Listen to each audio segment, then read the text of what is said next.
Halo sejawat, kembali lagi di channel Satu Siklus Sirkadian. Kali ini kita akan belajar mengenai golongan darah sistem resus serta inkompatibilitas resus. Golongan darah sistem resus itu ditentukan berdasarkan keberadaan dari antigen resus di permukaan sel darah merah yang disebut juga sebagai resus faktor. Adapun golongan darah resus ini dapat dibagi menjadi dua jenis golongan darah. Yang pertama adalah resus positif, yaitu ketika ditemukan adanya antigen resus tipe D. Kemudian yang kedua itulah resus negatif, yaitu ketika tidak ditemukan adanya antigen resus tipe D. 85% dari populasi dunia itu memiliki resus positif. Untuk resus negatif, itu frekuensinya lebih tinggi pada masyarakat dari ras kulit putih dibandingkan dengan ras Asia termasuk Indonesia. Seseorang yang memiliki resus negatif itu dapat mengalami sensitisasi, yaitu ketika terpapar dengan sel darah merah yang memiliki resus positif. Sensitisasi ini kemudian dapat berujung pada terbentuknya antibodi antiresus. Sensitisasi dapat terjadi melalui dua mekanisme. Yang pertama yaitu ketika seseorang dengan resus negatif mendapatkan transfusi darah dari donor yang memiliki resus positif. Kemudian yang kedua yaitu ketika darah janin yang memiliki resus positif itu masuk ke aliran darah ibu yang memiliki resus negatif. Nah, masuknya darah janin ke dalam aliran darah ibu ini bisa terjadi pada saat perdarahan antepartum, prosedur obstetrik yang invasif, ataupun pada saat persalinan. Adapun 90% dari sensitisasi itu berlangsung pada saat persalinan. Adanya antibodi antiresus ini memungkinkan terjadinya reaksi antara antibodi antiresus dengan antigen resus yang disebut sebagai inkompatibilitas resus. Ketika seorang wanita dengan resus negatif menikah dengan laki-laki yang memiliki resus positif, maka ada kemungkinan bahwa wanita tersebut memiliki janin yang bergolongan darah resus positif. Pada kehamilan pertama, yaitu ketika proses persalinan, dapat terjadi proses sensitisasi yang kemudian akan menghasilkan antibodi antiresus di aliran darah ibu. Antibodi antiresus ini dapat bertahan seumur hidup pada aliran darah ibu. Kemudian, pada kehamilan selanjutnya, yaitu ketika janin yang dikandung ibu ini kembali memiliki resus positif, maka antibodi dari tubuh ibu ini dapat menembus plasenta, kemudian berikatan dengan antigen resus dari si janin. Nah, antibodi si ibu ini merupakan antibodi imunoglobulin G sehingga bisa menembus sawar plasenta.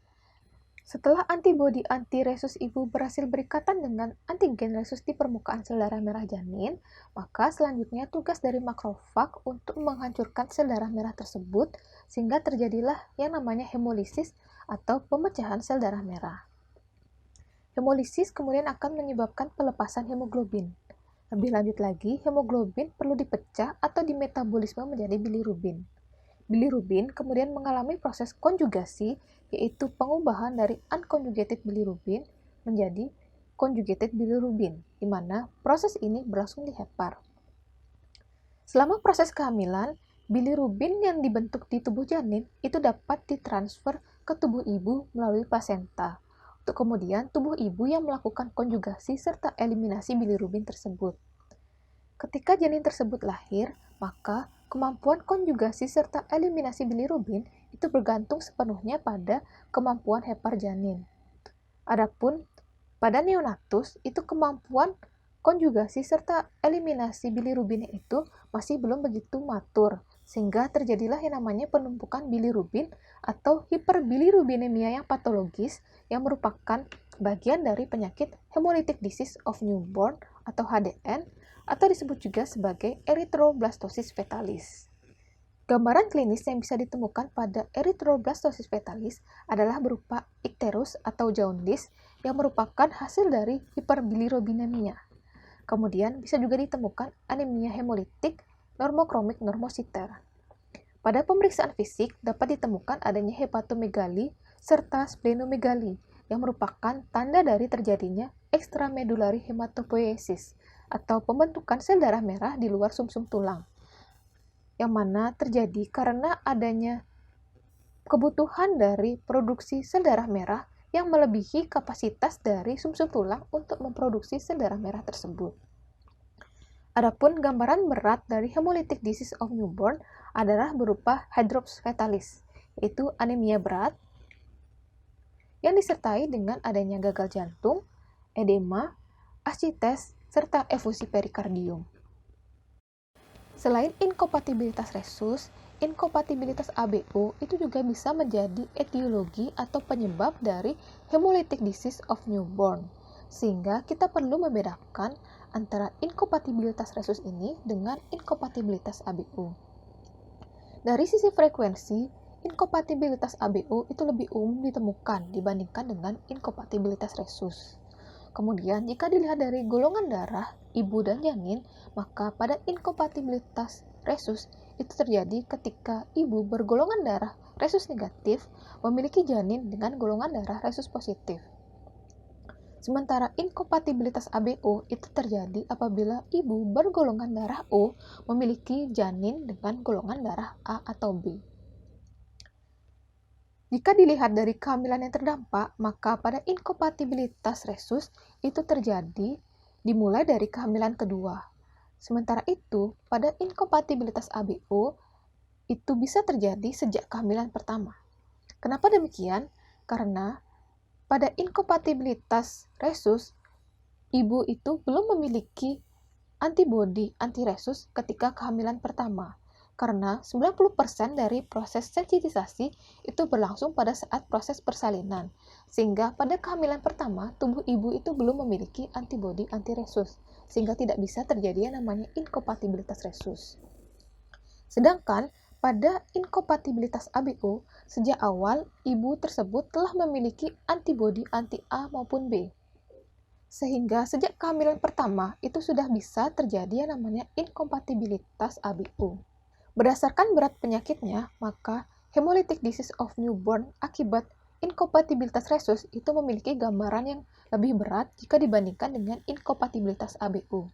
Karena antigen A dan B itu tidak hanya ditemukan pada permukaan sel darah merah saja, melainkan bisa juga ditemukan di tempat lain, sehingga antibodi anti-A dan B yang terbentuk itu tidak hanya berikatan dengan antigen A dan B di permukaan sel darah merah saja, sehingga gambaran klinisnya itu bisa lebih ringan. Kemudian dari pemeriksaan penunjang berupa direct test, pada inkompatibilitas resus itu ditemukan hasil positif kuat. Sementara pada inkompatibilitas ABO ditemukan hasil positif lemah atau bahkan negatif. Direct test ini akan mendeteksi keberadaan dari antibodi yang berikatan dengan antigen sel darah merah. Pada inkompatibilitas resus terjadi ikatan yang kuat antara antibodi anti-resus dengan antigen resus sehingga didapatkan gambaran positif kuat. Dari hapusan darah tepi tidak ditemukan adanya sferosit pada inkompatibilitas resus. Sementara itu, pada inkompatibilitas ABO itu dapat ditemukan banyak sferosit sehingga disebut sebagai sferositosis. Jika dilihat dari pencegahan, maka inkompatibilitas ABO ini tidak bisa dicegah, karena sejak awal antibodi A dan B pada ibu itu telah terbentuk. Sementara itu, pencegahan itu bisa dilakukan pada inkompatibilitas resus, di mana kita bisa memberikan yang namanya resus imun globulin, atau disebut juga sebagai ROGAM. Resus imun globulin ini bisa diberikan pada kehamilan pertama pada setiap ibu yang memiliki resus negatif di kehamilan yang memasuki minggu ke-28. Kemudian, setelah ibu tersebut melalui proses persalinan, maka antibodi resus ini bisa diberikan kembali apabila janin yang dimiliki oleh ibu tersebut memang bergolongan darah resus positif.